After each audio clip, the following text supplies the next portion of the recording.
What we're really seeing right now, I'll make one or two last points. What we're really seeing right now is a race. People don't really know where this is going, but everybody knows you've got to have the assets. If you don't have the assets, it might be too late in 5 years. So for merchants and brands, that's get the data, get the data, get the data. Then you also need physical locations and other things, but you've got to have the data. For the platforms, they're focused on getting their physical infrastructure in place. Their retail locations, their logistics, their on-demand delivery. That's pretty critical for them right now. For people who do media, content creators like me, that's being integrated into e-commerce. KOLs, these influencers, as was mentioned earlier today, have tremendous influence on purchasing in China now. You want to sell e-commerce, you don't necessarily want celebrities, you want KOLs who can move huge volume. So my last points on this. New retail, China is basically ground zero for the digital transformation of retail. It's happening faster there. The volumes are bigger because you have 1 billion people who are already on WeChat. Alibaba has 600 million consumers. If they decide to roll out hotels, they can fill those things next week because they have 600 million people. New retail is a lot bigger than just supermarkets and convenience stores. It's a sort of bold extension of Alibaba's strategy of digital competition, merging with physical retail.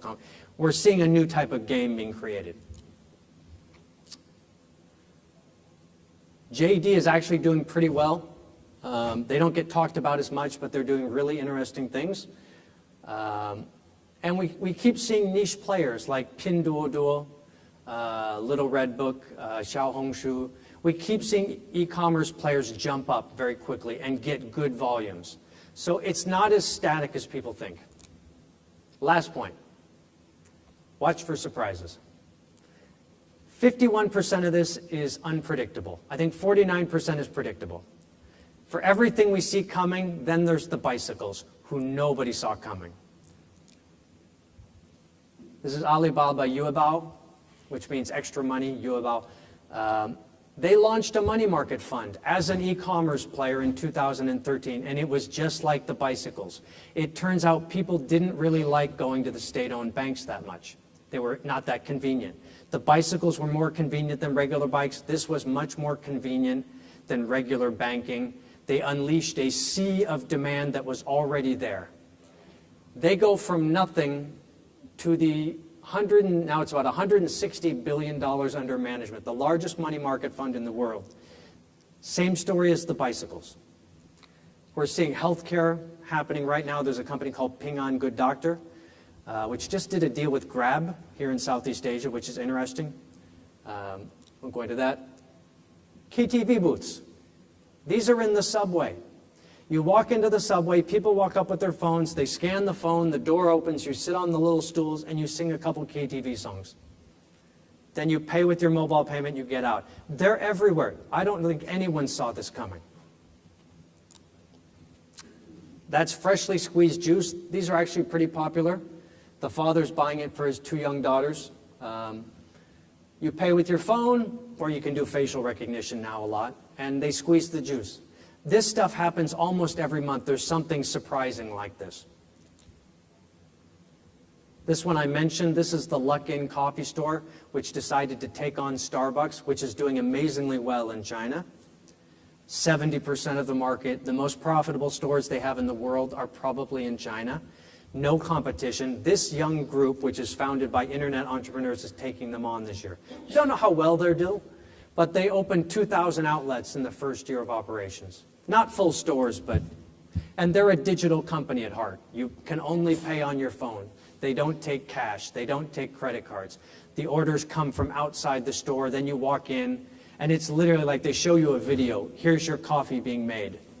And then when you walk in, you open the door, your coffee's sitting there on the table. You pick it up, you just walk right out. Unclear how well they'll do. You can get books if you want to sit in the store. You scan your phone. You can rent the book for an hour, have your coffee, and read your book. Then you put the book back. Last point. All of this is happening bigger in China for quite a few reasons I'm not going to go into. has a lot to do with the wealth of the country. It has a lot to do with the fact that you have a huge number of consumers who are incredibly enthusiastic when anything is digital. That's the thing I think nobody saw coming, which was everyone knew there was a huge amount of consumers. The rate of adoption is crazy. Mobile payments went from nothing to everybody in 18 months. So the level of enthusiasm is really shocking. The bicycles take off. The money market funds take off.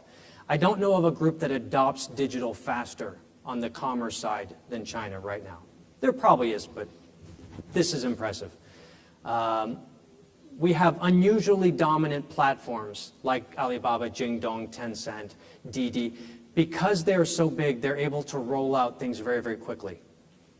You know, if they want to do hotels, if they want to do a money market fund, they can access 300 million consumers immediately because they already have the data and the customers. And then also, last one is basically, it's a less developed country, so you get more bang for your buck. If you have a digital technological advancement in a less developed country, you get a bigger bang than, say, Walmart versus Amazon, where they're both pretty effective. But that's basically it. Wait.